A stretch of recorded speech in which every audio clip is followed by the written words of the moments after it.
बिस्मिल्लाहिर्रहमानिर्रहीम। तो आज की क्लास में हम बेटा डिस्कस करने जा रहे हैं कैपिटल गेन या इनकम फ्रॉम कैपिटल गेन या income from disposal of capital assets. ठीक है जी। तो ये हेड ऑफ इनकम क्या है? बड़ी सिंपल सी बात है। हम ये बोलते हैं जनाब, कैपिटल एसेट्स को डिस्पोज ऑफ करके जो गेन होगा वो गेन या लॉस जिस हेड में कवर होगा वो कैपिटल गेन का हेड कहलाएगा। तो इसका मतलब क्या हुआ? इसका मतलब ये हुआ कि आपको सबसे पहले समझ होनी चाहिए कि कैपिटल एसेट किसको बोलते हैं। कैपिटल एसेट के डिस्पोजल पर जो गेन होगा वो कवर होगा इनकम फ्रॉम कैपिटल गेन के हेड में। और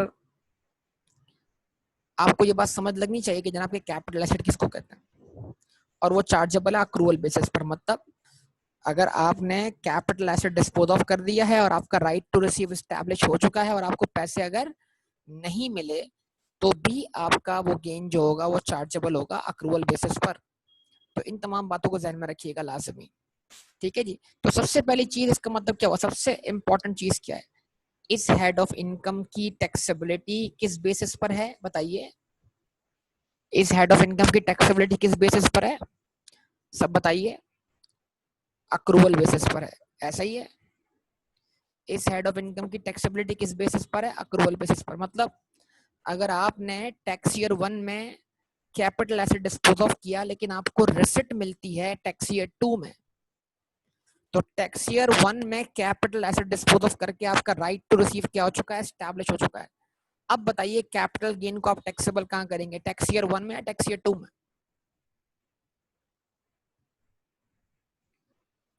टैक्स ईयर 1 में। गुड, जबरदस्त। इसका मतलब मैं फिर बोल रहा हूं यहां पर कि अब इस हेड को बात को आगे बढ़ाने से पहले हमें जरूरत है किस चीज की? कैपिटल एसेट की डेफिनेशन को समझने की। ठीक है जी। तो यहाँ पे लफ्ज हम शुरू करते हैं, बात शुरू करते हैं हम कैपिटल एसेट से कि लफ्ज कैपिटल एसेट में क्या कुछ कवर होता है।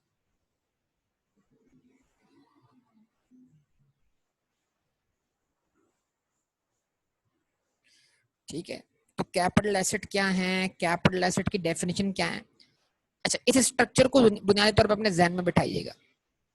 ये स्ट्रक्चर क्या है कि कैपिटल एसेट की टैक्सेबिलिटी को परफॉर्म करने के लिए या कैपिटल एसेट के डिस्पोजल पर जो गेन होता है उसको परफॉर्म करने के लिए कैपिटल एसेट को बुनियादी तौर पर दो कैटेगरीज में तोड़ दिया गया है। ठीक है।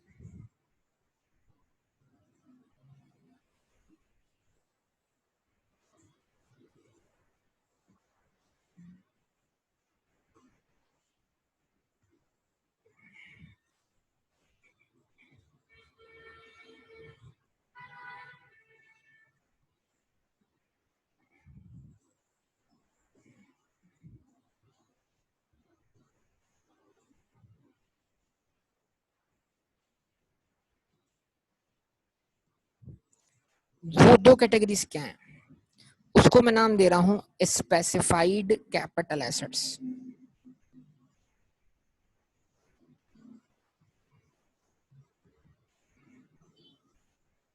क्या नाम दिया मैंने बेटा? Specified capital assets. और इन पर जो सेक्शन एप्लीकेबल है वो सेक्शन 37A है। ठीक है। क्या नाम दिया? Specified capital asset. इन स्पेसिफाइड कैपिटल एसेट की बेटा कोई डेफिनेशन नहीं है, इनके नाम मेंशन है कि ये चीजें जो हैं वो कैपिटल एसेट्स हैं। तो इसका मतलब क्या हुआ? जिन कैपिटल एसेट्स को हम स्पेसिफाइड कैपिटल एसेट बोलेंगे उनके सिर्फ नाम मेंशन होंगे, ये कैपिटल एसेट है, ये कैपिटल एसेट है, ये कैपिटल एसेट, मतलब उनकी कोई डेफिनेशन नहीं है। लॉ ने उनको नाम लेकर कैपिटल एसेट बोल दिया तो आप भी क्या मान लें? उनको कैपिटल एसेट मान लें। बात क्लियर होती है बेटा यहां तक? चले उसके बाद वो नाम मैं लिखता हूं आपके सामने। उसके बाद हमारे पास दूसरी कैटेगरी है, जो दूसरा स्ट्रक्चर है उसको हम क्या बोलेंगे?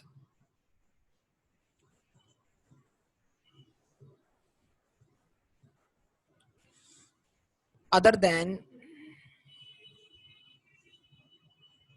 स्पेसिफाइड कैपिटल एसेट्स, वो कैपिटल एसेट जो नाम लेके स्पेसिफाइड नहीं है लेकिन फिर भी कैपिटल एसेट हैं। और ये कहाँ फॉल करते हैं?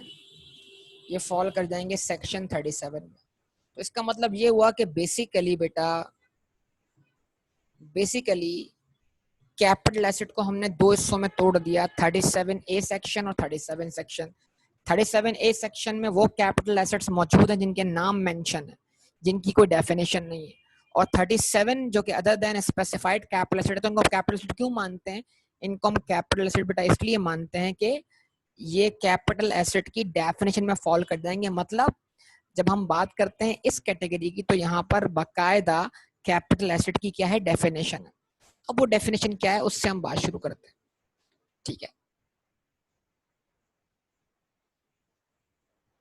Number 1,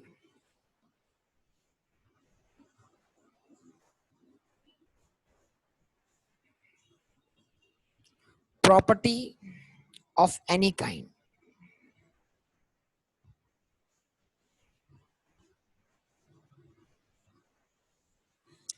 weather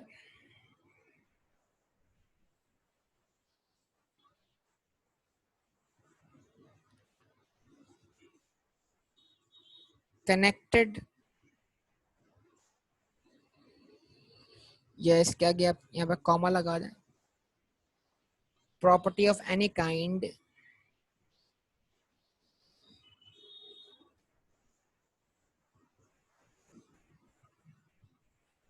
connected with business or not।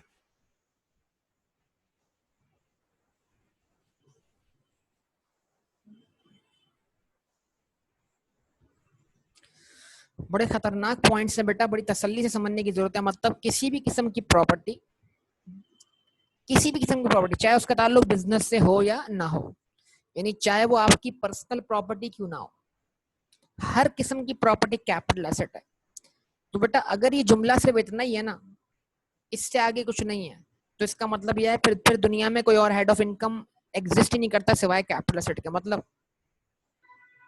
आपका पर्सनल घर प्रॉपर्टी है, आपका पर्सनल मोबाइल फोन प्रॉपर्टी है, आपकी पर्सनल कार प्रॉपर्टी है, आपका पर्सनल फर्नीचर प्रॉपर्टी है, आपकी बिजनेस की इन्वेंट्री प्रॉपर्टी है, आपकी बिजनेस का प्लांट एंड मशीनरी प्रॉपर्टी है। जवाब दें बेटा, आपका लैपटॉप, बिजनेस का लैपटॉप, बिजनेस के इक्विपमेंट्स, ठीक है, ये सब प्रॉपर्टीज है। तो मतलब कैपिटल एसेट क्या है? किसी भी किस्म की प्रॉपर्टी है, चाहे उसका ताल्लुक बिजनेस से हो या ना हो। तो अगर ये जुमला इतना है तो फिर इसका मतलब क्या है? सब प्रॉपर्टीज कैपिटल एसेट है, और उनको डिस्पोज ऑफ करने से जो गेन होगा वो कैपिटल गेन होगा। अगर ये बात इतनी है तो फिर तो इनकम फ्रॉम बिजनेस एग्जिस्ट ही नहीं करता। इन्वेंट्री भी प्रॉपर्टी है, यस और नो बताइए। तो फिर इन्वेंट्री बेचने में जो गेन होगा उसको आप इनकम फ्रॉम बिजनेस क्यों बोलते हैं? इतनी लाइन पढ़ के तो हर किस्म की प्रॉपर्टी कैपिटल एसेट बन गई। और अगर हम ये बोलते हैं कि कैपिटल एसेट को डिस्पोज ऑफ करके जो गेन होगा वो कैपिटल गेन कहलाएगा, तो फिर ये इनकम फ्रॉम बिजनेस का हेड कैसे एग्जिस्ट करता है? सवाल ये। रिस्पॉन्स दें प्लीज, रिस्पॉन्स दें, रिस्पॉन्स चाहिए बेटा, रिस्पॉन्स चाहिए आप सबका। फिर ये इनकम फ्रॉम बिजनेस का हेड कैसे एग्जिस्ट करता है बेटा? सवाल ये, जवाब दीजिए। तो property of any kind connected with business और not, but does not include the following. इसका मतलब क्या है? हर किस्म की प्रॉपर्टी, चाहे उसका ताल्लुक बिजनेस से हो या ना हो, वो कैपिटल एसेट है, लेकिन कुछ चीजों को छोड़कर, but does not include the following.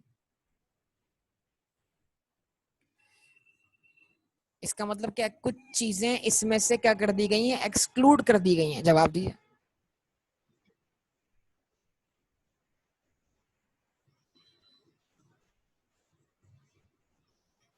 जवाब दीजिए। But does not include the following. Number 1 क्या है? Stock in trade. Stock in trade क्या होता है बताइए आप मुझे। Stock in trade,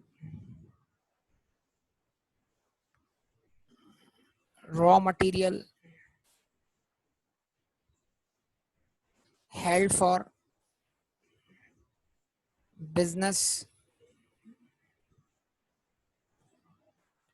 use, consumable,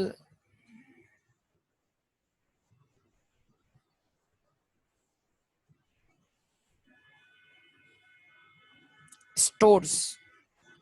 यानी इन्वेंट्री को कैपिटल एसेट की डेफिनेशन से एक्सक्लूड कर दिया। क्यों एक्सक्लूड कर दिया?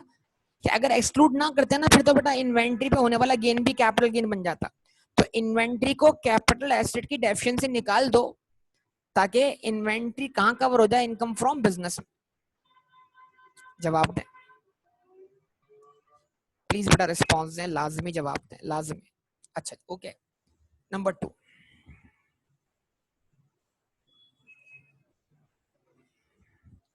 Depreciable asset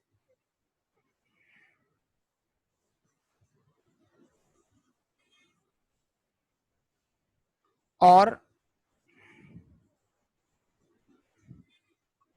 amortizable asset, that is fixed assets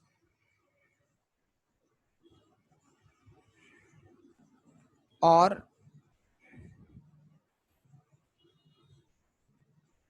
intangibles held for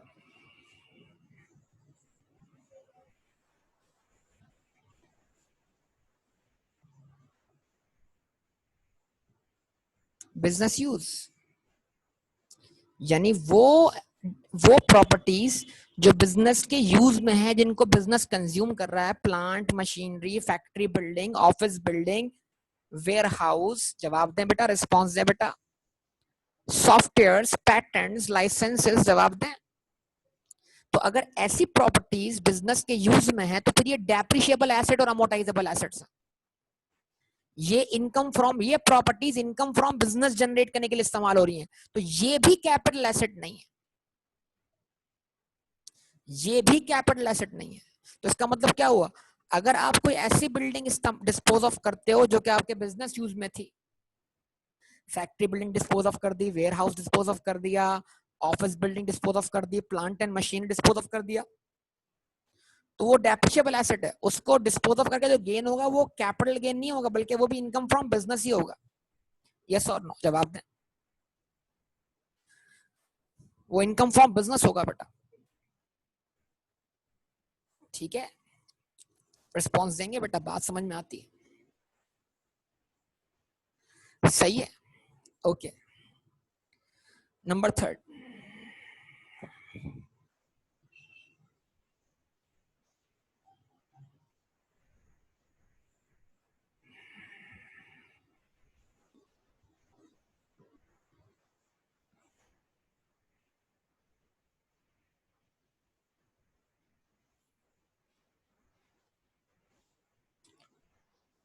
movable assets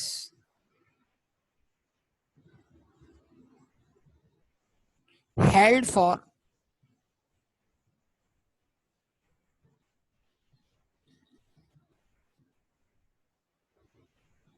personal use of a person or any dependent family member।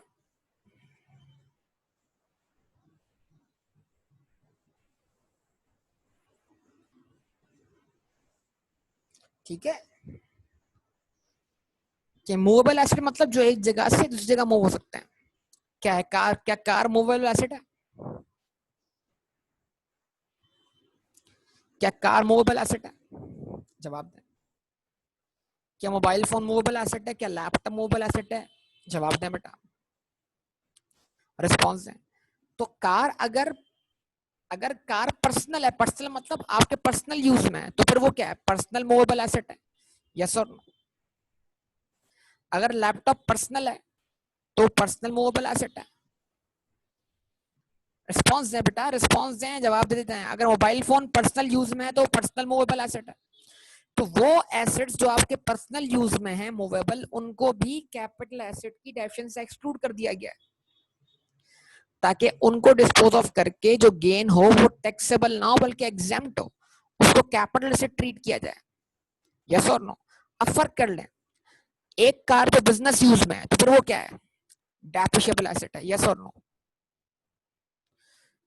तो बिजनेस में यूज होने वाली कार को डिस्पोज ऑफ करेंगे तो होने वाला गेन जो है वो क्या कहलाएगा?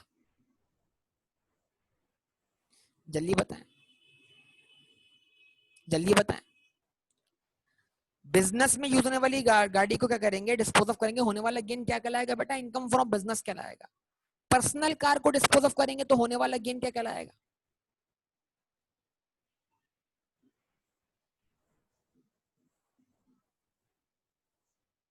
क्या कहलाएगा? एग्जेम्प्ट कहलाएगा ना बेटा, क्योंकि पर्सनल एसेट्स के ऊपर जो पर्सनल एसेट को अगर आप डिस्पोज ऑफ करते हैं तो वो आपकी नॉन इनकम जनरेटिंग एक्टिविटी है। बात मैं शुरू में समझा चुका हूं यार आप लोगों को। वो कैपिटल एसेट, और कैपिटल एसेट जो होती है बाय डिफॉल्ट एग्जेम्प्ट होती है। कैपिटल एसेट को टैक्स करने के लिए आपको लॉ में उसका नाम मेंशन करना क्या जरूरी है? यस और नो? तो movable assets held for personal use of person और एनी डिपेंडेंट फैमिली मेंबर, ठीक है, जिसको हम डीम इनकम बोल सकें। बिल्कुल सही कहा, बेहतरीन बात। तो आपने अपना पर्सनल मोबाइल फोन बेच दिया, आपने अपनी पर्सनल गाड़ी बेच दी, आपने अपना पर्सनल लैपटॉप बेच दिया, आपने अपना पर्सनल फर्नीचर बेच दिया, उसको बेचकर गेन भी हो गया। जवाब दें, तो क्या वो गेन टैक्स होगा? पहली बात, वो कोई बिजनेस एक्टिविटी नहीं है, वो नॉन इनकम जनरेटिंग एक्टिविटी है। और पर्सनल एसेट्स को नाम लेकर कैपिटल एसेट की डेफिनेशन से एक्सक्लूड कर दिया गया है, तो फिर वो कैपिटल एसेट भी नहीं है।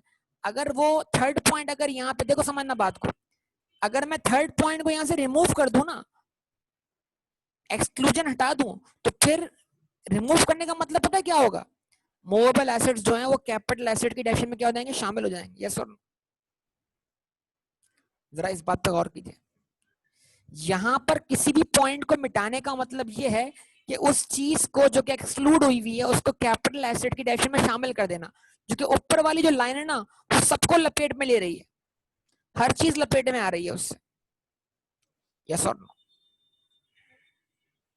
जवाब दीजिए। ठीक है ना?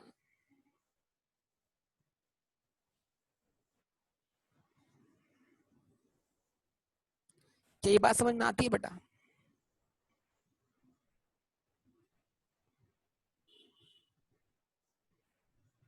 क्लियर? यहां तक क्लियर? जवाब दीजिए।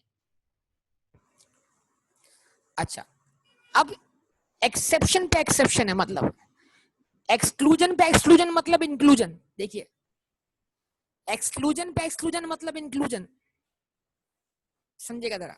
Movable assets held for personally तो वो पर्सन और इंडिपेंडेंट फैमिली मेंबर, अगला हिस्सा इसी इसी लाइन का, एक्सक्लूडिंग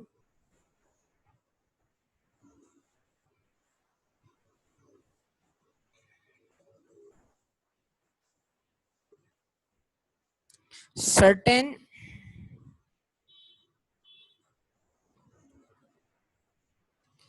movable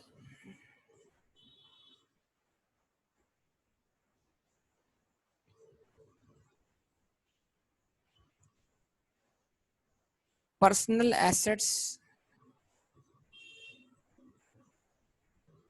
mentioned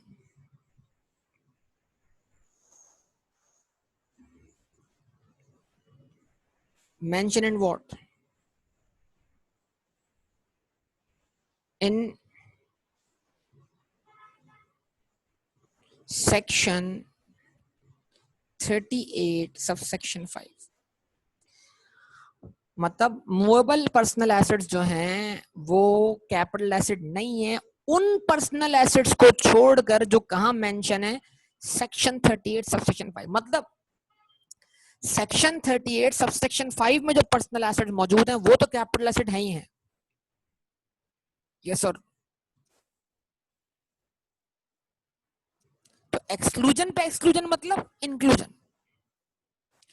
अब याद है मैंने आपको एक पेंटिंग की एग्जांपल दी थी, मैंने कहा अब जरा देखते हैं पेंटिंग। अगर पेंटिंग कहाँ रखी हुई है, किसी आर्ट गैलरी में रखी हुई है, तो क्या है पेंटिंग, किस हैसियत से रखी हुई है? अगर पेंटिंग आर्ट गैलरी में रखी हुई है तो किस हैसियत से रखी हुई है? Stock in trade. तो क्या बतौर stock in trade painting capital asset है? जवाब दें। नहीं है। जबरदस्त, बेहतरीन। आपने वो पेंटिंग आर्ट गैलरी से परचेज कर ली, खरीद कर अपने घर की दीवार पे सजा दी। जवाब दीजिए। अब वो आपका क्या हो गया? Personal asset. फिर मैंने एग्जांपल दी थी कि आपके दोस्त को उसमें एक एब्स्ट्रैक्ट आर्ट नजर आ गया, आपने वो पेंटिंग परचेज की 10,000 रुपए की, उसने आपको ऑफर कर दिया उसके 1 लाख रुपए, तो आपको सीधा सीधा 90,000 का गेन हो रहा है। तो बजाय तो पर्सनल प्रॉपर्टी बेच के जो गेन होता है वो टैक्स नहीं होता, वो कैपिटल एसेट है। लेकिन पेंटिंग बतौर पर्सनल एसेट मेंशन है सेक्शन 38 सबसेक्शन 5 में, तो वो पर्सनल एसेट जो मेंशन है सेक्शन 38 सबसेक्शन 5 में, उनको हम क्या करेंगे? उनको हम कैपिटल एसेट मानेंगे। कुछ समझे बात या नहीं? तो इसका मतलब अगर आप पेंटिंग डिस्पोज ऑफ करते हैं तो पेंटिंग क्योंकि स्पेसिफिकली सेक्शन 38 सबसेक्शन 5 की वजह से कैपिटल एसेट की डेफिनेशन में क्या हो रही है? इंक्लूड हो रही है। पहले एक्सक्लूड कर दिया सबको, जाओ तुम कैपिटल एसेट नहीं हो। फिर उनमें से कुछ चीजों को रोक लिया, हाँ भाई चलो एक मिनट, पेंटिंग तुम ठहर जाओ, तुम कैपिटल एसेट हो। स्कल्पचर तुम ठहर जाओ, तुम कैपिटल एसेट हो। समझे बात को या नहीं? तो ये इस तरह है, यानी पहले का जितने भी मूवेबल एसेट्स हैं वो कैपिटल एसेट नहीं है, जाओ। लेकिन फिर रोक लिया, किसको रोक लिया? पेंटिंग को रोक लिया, स्कल्पचर को रोक लिया, कॉइन को रोक लिया, मेडेलियन को रोक लिया, एंटीक्स को रोक लिया। तो ये हम लिस्ट पढ़ेंगे अभी आपके सामने। तो जो पर्सनल एसेट्स का मेंशन है सेक्शन 38 सबसेक्शन 5, उनको रोक लिया गया है कि हाँ भाई तुम कैपिटल एसेट हो, तुम पर्सनल एसेट होने के बावजूद भी कैपिटल एसेट हो। मतलब वो पर्सनल एसेट जो कहाँ मेंशन है सेक्शन 38 सब सेक्शन 5 में, उनको आप क्या मानेंगे? कैपिटल एसेट मानेंगे। तो उनको डिस्पोज ऑफ करके जो गेन होगा वो कैपिटल गेन कहलाएगा। यस और नो?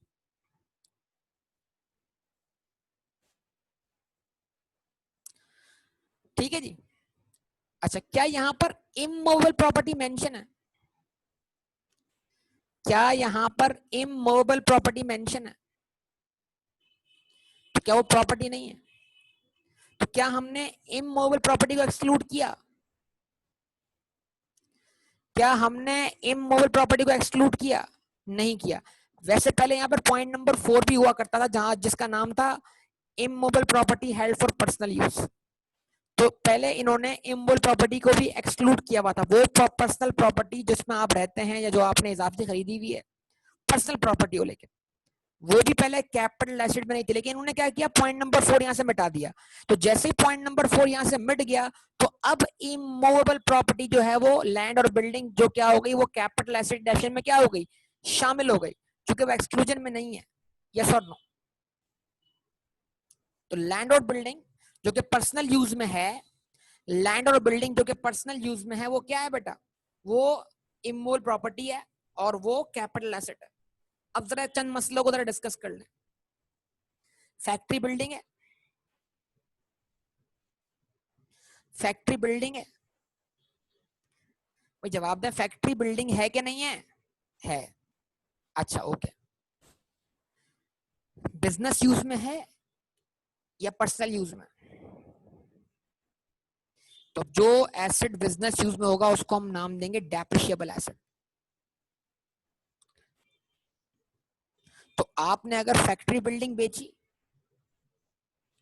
रिस्पॉन्स दें, आपने अगर फैक्ट्री बिल्डिंग बेची, सही है, आपने अगर वेयरहाउस बेचा, आपने अगर हेड ऑफिस या ऑफिस बिल्डिंग बेची, तो ये सारी बिल्डिंग्स जो थी वो बिजनेस यूज में थी, और इन पर होने वाला गेन या लॉस जो था वो कौन से हेड में कवर होगा? Income from business. यस और नो? क्लियर बता दें मुझे आप लोग। ठीक है, ओके, जबरदस्त। अच्छा जी, अब आपके बिजनेस के पास एक प्रॉपर्टी और है जो कि 100% जो है वैकेंट है और रेंटल टू अदर्स है। वो आपके बिजनेस यूज में नहीं है, बिजनेस की प्रॉपर्टी लेकिन बिजनेस के यूज में नहीं है बिजनेस की प्रॉपर्टी लेकिन बिजनेस के यूज में नहीं है। तो क्या मतलब, अकाउंटिंग पॉइंट भी सोचो जरा, अकाउंटिंग पॉइंट भी तुम इसको पीपी बोलते हो या इन्वेस्टमेंट प्रॉपर्टी बोलते हो?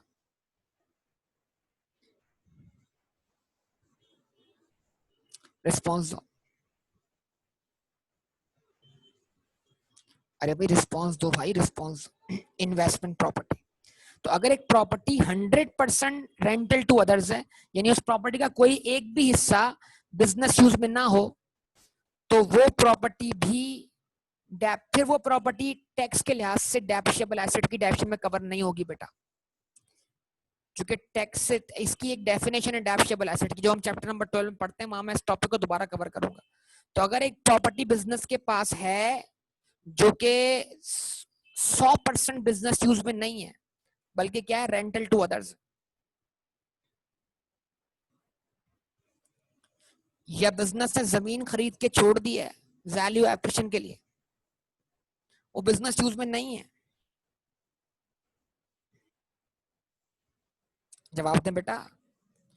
तो बिजनेस की प्रॉपर्टी होने के बावजूद भी ऐसी बिल्डिंग और लैंड जो होगा, लैंड तो होगा ही कैपिटल एसेट, ऐसी बिल्डिंग और लैंड जो है वो क्या होगा, वो कैपिटल एसेट होगा, क्योंकि वो डेप्रिशिएबल एसेट नहीं है। तो जो डेप्रिशिएबल एसेट नहीं है और इमूवेबल है, बस आसान क्राइटेरिया, जो डेप्रिशिएबल एसेट नहीं है और क्या है, रिस्पॉन्स बेटा, रिस्पॉन्स।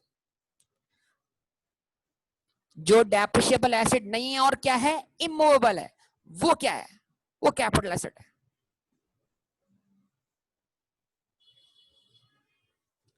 सही है, जो डेप्रिशिएबल एसेट नहीं है और इमूवेबल है वो क्या है, कैपिटल एसेट। अच्छा, कल याद है एक क्वेश्चन हमने किया था जिसमें एक प्रॉपर्टी 30% इस्तेमाल हो रही थी बिजनेस यूज में और 70% इस्तेमाल हो रही थी रेंटल टू अदर्स में, यस और नो? तो टैक्स पॉइंट ऑफ व्यू से अगर प्रॉपर्टी पार्टली भी इस्तेमाल हो रही होगी बिजनेस पर्पस में, तो वो डेप्रिशिएबल एसेट ही कहलाएगी, फिर उसको आप कैपिटल एसेट नहीं बोल सकते, फिर उसको आप कैपिटल एसेट नहीं बोल सकते।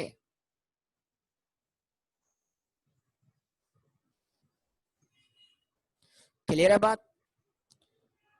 तो वो प्रॉपर्टीज, वो एसेट्स जो पार्टली भी बिजनेस यूज में होंगे, वो डेप्रिशिएबल एसेट ही कहलाएंगे, फिर वो कैपिटल एसेट नहीं कहलाए जा सकते। 2 पॉइंट हो गए। पॉइंट नंबर 1 क्या पॉइंट था, वो इमूवेबल प्रॉपर्टी जो बिजनेस ओन करता हो लेकिन बिजनेस यूज में ना हो, 100% बिजनेस यूज से बाहर हो, तो ऐसी प्रॉपर्टी क्या है, ऐसी इमूवेबल प्रॉपर्टी क्या है, कैपिटल एसेट। ठीक है, और अगर प्रॉपर्टी पार्टली भी बिजनेस यूज में हो तब भी वो क्या कहलाएगा, डेप्रिशिएबल एसेट कहलाएगा। तो फिर उस पे होने, उसके डिस्पोजल पे होने वाला गेन कैपिटल गेन नहीं होगा बेटा, वो इनकम फ्रॉम बिजनेस में ही कवर होगा, यस और नो? क्लियर? अच्छा, अब थर्ड नंबर पे आई पर्सनल प्रॉपर्टी, आपका जो जाती घर है, क्योंकि मूवेबल प्रॉपर्टी किसी भी किस्म की हो, सॉरी इमूवेबल प्रॉपर्टी किसी भी किस्म की हो, वो पॉइंट नंबर 4 है ही नहीं अब यहाँ पर। तो इसका मतलब क्या हुआ, पॉइंट नंबर 4 ना होने की बिना पर इमूवेबल प्रॉपर्टी कैपिटल एसेट बन गई। तो इमूवेबल प्रॉपर्टी या तो कैपिटल एसेट बनेगी या डेप्रिशिएबल एसेट बनेगी, दो में से कोई एक चीज बनेगी। अगर बिजनेस यूज में है पार्टली भी तो डेप्रिशिएबल एसेट, और अगर बिजनेस यूज में नहीं है बल्कि कौन से यूज में, पर्सनल यूज में, तो फिर वो क्या है, या अदर यूज में, तो फिर वो क्या है, कैपिटल एसेट है। तो अगर आपका जाती घर आप बेचते हैं तो वो कैपिटल एसेट है। ठीक है बेटा, याद रहेगा। तो वो आपका जो पर्सनल प्रॉपर्टी है वो भी कैपिटल एसेट है। पर्सनल बिल्डिंग, पर्सनल फ्लैट, ये सब क्या है, ये कैपिटल एसेट है, क्योंकि ये इमूवेबल प्रॉपर्टी है। अब एक बात और समझ लो, देखो इमूवेबल प्रॉपर्टी को बेचकर जो गेन होगा, अगर वो डेप्रिशिएबल एसेट नहीं है तो वो क्या है, कैपिटल गेन है। लेकिन एक और चीज है, इमूवेबल प्रॉपर्टी को इस्तेमाल करके इनकम जनरेट करना, तो अगर आपने इनमूवेबल प्रॉपर्टी को इस्तेमाल करके इनकम जनरेट की है तो वो कौन सी इनकम है? यानी आपने प्रॉपर्टी रेंट पे दी है, तो वो जो प्रॉपर्टी यूज करके आप इनकम जनरेट कर रहे हैं, तो वो इनकम क्या है? वो इनकम फ्रॉम प्रॉपर्टी है, रेंट है। तो ये दो अलग बातें हो गई ना। प्रॉपर्टी बेच के इनकम कमाना एक अलग चीज है, प्रॉपर्टी को रेंट पे देके कमाना इनकम अलग चीज है। तो प्रॉपर्टी से जो आप रेंट कमाएंगे वो इनकम फ्रॉम प्रॉपर्टी के हेड में जाएगा, लेकिन जब आप प्रॉपर्टी बेचेंगे तो वो कौन से हेड में जाएगा? कैपिटल गेन में जाएगा। सही है? याद रहेंगी बातें सारी की सारी बेटा, टेक्निकलिटीज है यहाँ पर। तो हमने क्या किया, हमने कैपिटल एसेट को बुनियादी तौर पे दो कैटेगरीज में तकसीम किया, specified capital asset, other than specified capital asset. ठीक है। उसके बाद हमने कहा other than specified capital asset की क्या है डेफिनेशन है? Property of any kind connected with business और नॉट। हर किस्म की प्रॉपर्टी कैपिटल एसेट है, चाहे उसका ताल्लुक बिजनेस से हो या ना हो। लेकिन कुछ चीजें इन्वेस्टमेंट प्रॉपर्टी, कुछ चीजें जो हैं वो कैपिटल एसेट नहीं है, जैसे stock in trade, raw materials, consumable stores, depreciable asset और अमोर्टाइजेबल एसेट, फिक्स एसेट और intangible use for business use, held for business use, movable asset held for personal use और पर्सन और any dependent family member, excluding certain movable personal assets mention in section 38 subsection 5। तो इसका मतलब क्या है? सब कुछ तो एक्सक्लूड कर दिया, अब बचा क्या? अब जो बचा उसको जरा देखना है बेटा। ठीक है, अब मैं आपको कुछ पॉइंट समझा दूं यहाँ पर कि इस डेफिनेशन को, इस डेफिनेशन में से एक्सक्लूजन निकालने के बाद हमारे पास क्या बचता है, इस चीज को समझने की जरूरत। ये स्ट्रक्चर, ये मैप अगर माइंड में बन जाएगा तो जिंदगी आसान हो जाएगी आप।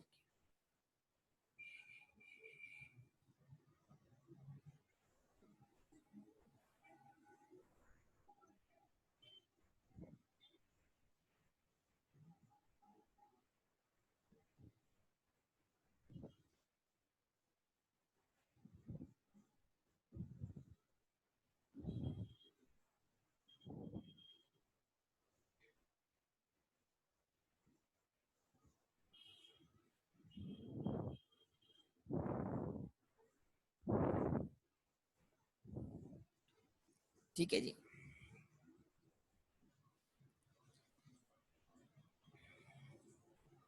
तो इसका मतलब क्या हुआ?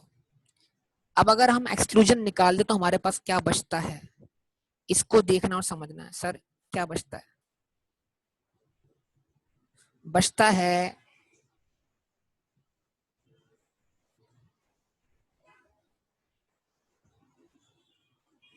Immovable property. तो इमूवेबल प्रॉपर्टी जो है वो एक्सक्लूड नहीं हुई, लिहाजा वो कैपिटल एसेट की डेफिनेशन में क्या हो गई? शामिल हो गई। ठीक है जी। उसके बाद personal assets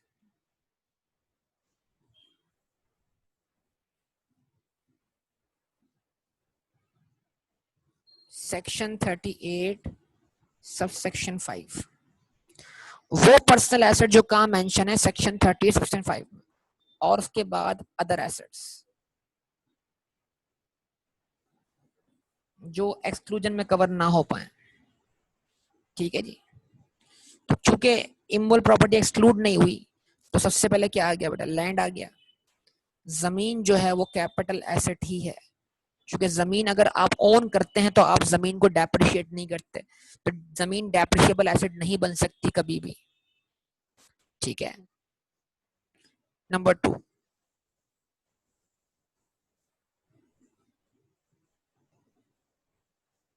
personal building,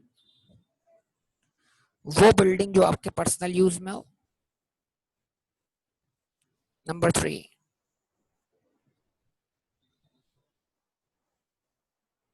building that is not covered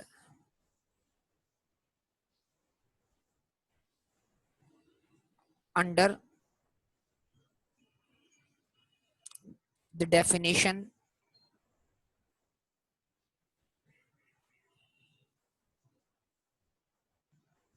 of depreciable asset. वो बिल्डिंग भी जो कि बिजनेस की हो लेकिन डेप्रिशिएबल एसेट की डेफिनेशन में कवर ना होती हो। ठीक है, अगर बिल्डिंग पार्टली भी बिजनेस यूज में है तो वो डेप्रिशिएबल एसेट है।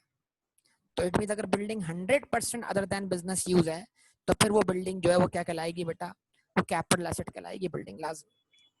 ठीक है, अच्छा जी। पर्सनल एसेट्स की एक लिस्ट है, फेरिस्त है, वो हम कंप्लीट कर लेंगे। अभी जो जो दिमाग में आ रहा है वो लिखता जा रहा हूँ मैं आपके सामने। ठीक है जी, सबसे पहले पेंटिंग,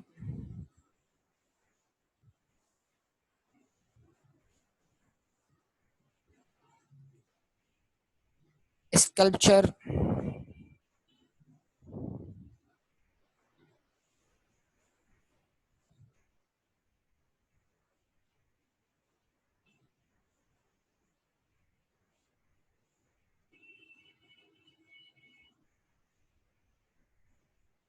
ड्राइंग और अदर वर्क ऑफ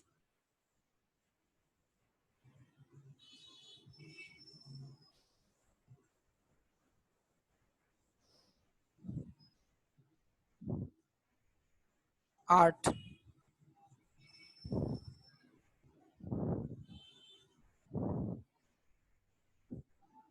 क्वाइन और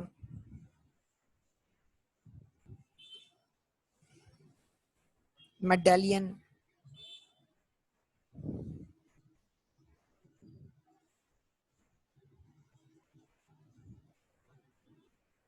रेयर बुक और मैन्युस्क्रिप्ट।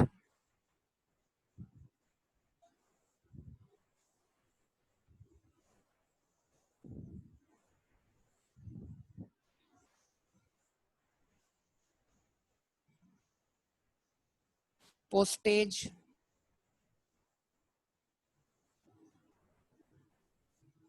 और स्टैम्प।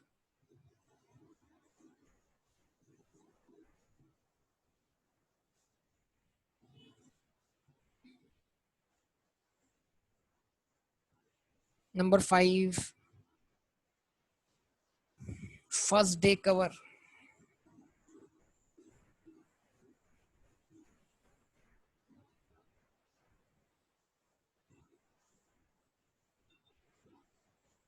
जी ना, मेरे ख्याल इसके साथ ही first day cover, postage stamp और first day cover.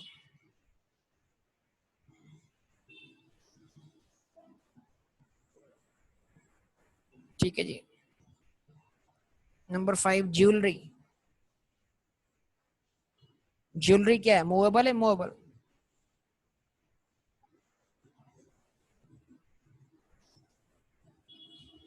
And number 6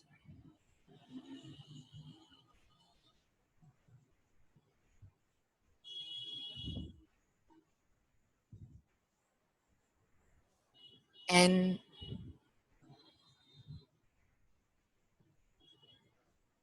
antique.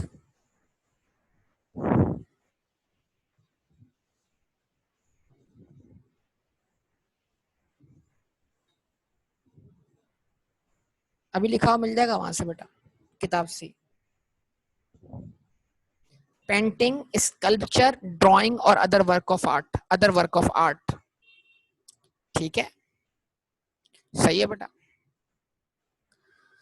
तो ये 6 आइटम्स यहाँ पे लिखे हुए हैं जो कि पर्सनल एसेट्स हैं, और इनको पहले तो तमाम पर्सनल एसेट्स को, मूवेबल पर्सनल एसेट्स को एक्सक्लूड कर दिया, लेकिन इन 6 को रोक लिया, बोला तुम रुक जाओ, तुम हमारे लिए कैपिटल एसेट की डेफिनेशन में शामिल हो, बाकी सबको एक्सक्लूड कर दिया। ठीक है जी। तो अब बचा क्या बेटा, अब बचा क्या, अब इस तरह मतलब ये नहीं कि ये चीजें पर्सनल एसेट बन गई, 38 के तो नाम मेंशन। अच्छा, और इमूवेबल प्रॉपर्टी बता दी मैंने आपको, जो कि अदर देन डेप्रिशिएबल एसेट हो, यानी कि वो इमूवेबल प्रॉपर्टी डेप्रिशिएबल एसेट की डेफिनेशन में फॉल ना करती। अगर इमूवेबल प्रॉपर्टी डेप्रिसिएबल एसेट की डेफिनेशन में फॉल कर गई तो फिर वो हमारे लिए कैपिटल एसेट नहीं कहलाएगी, बल्कि वो डेप्रिसिएबल एसेट है, वो बिजनेस यूज में होगी, तो उसको हम कवर करेंगे इनकम फ्रॉम बिजनेस के हेड में। यस और नो बताइए बेटा, ऐसा ही है ना? जवाब दीजिए। अब स्पेसिफाइड कैपिटल एसेट को जरा देख लीजिए, स्पेसिफाइड कैपिटल एसेट्स इनके भी नाम है। इधर क्या कहता है, ये सारे ना, ये तो इनकी कोई डेफिनेशन ही नहीं है, ये नाम से मेंशन है। शेयर्स ऑफ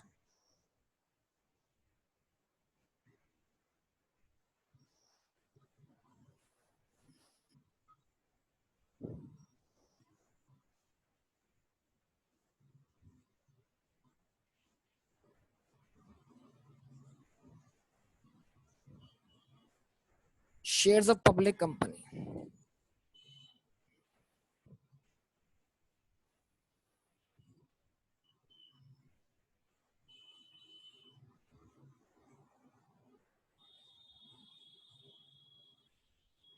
पब्लिक कंपनी के shares,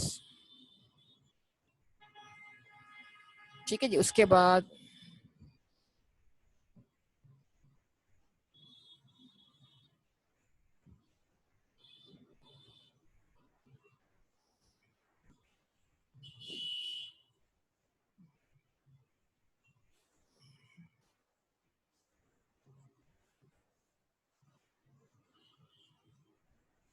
vouchers of PTCL,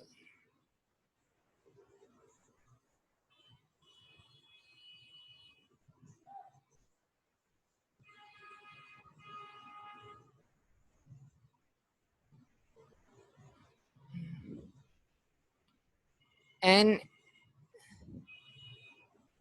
instrument of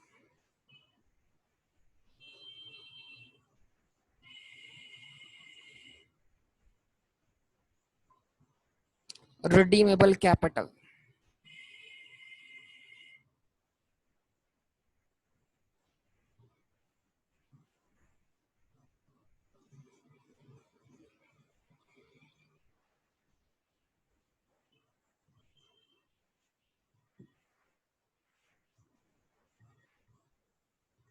मुदारबा certificates.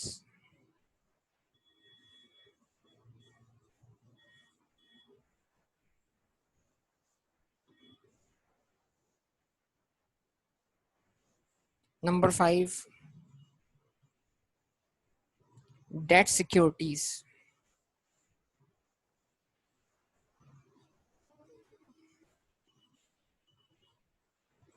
And number 6 derivative products.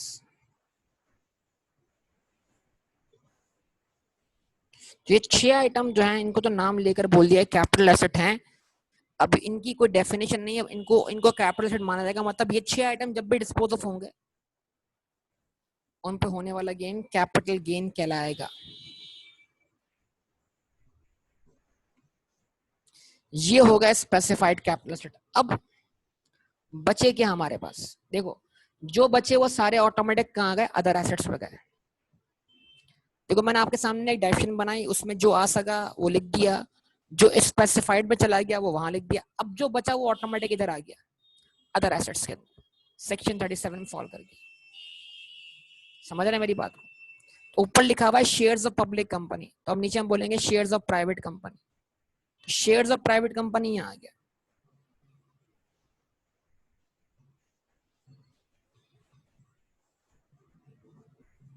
जवाब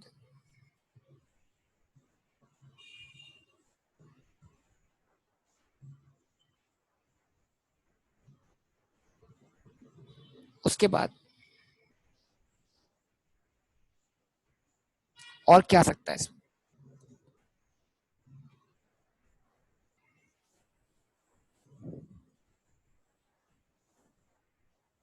membership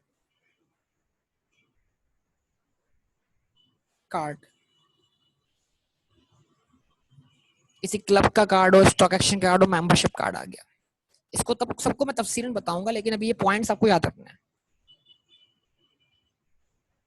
share in a partnership form.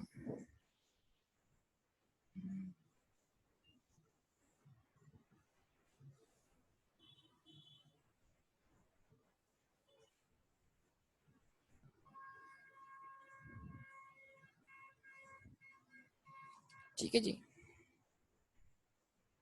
Number 4,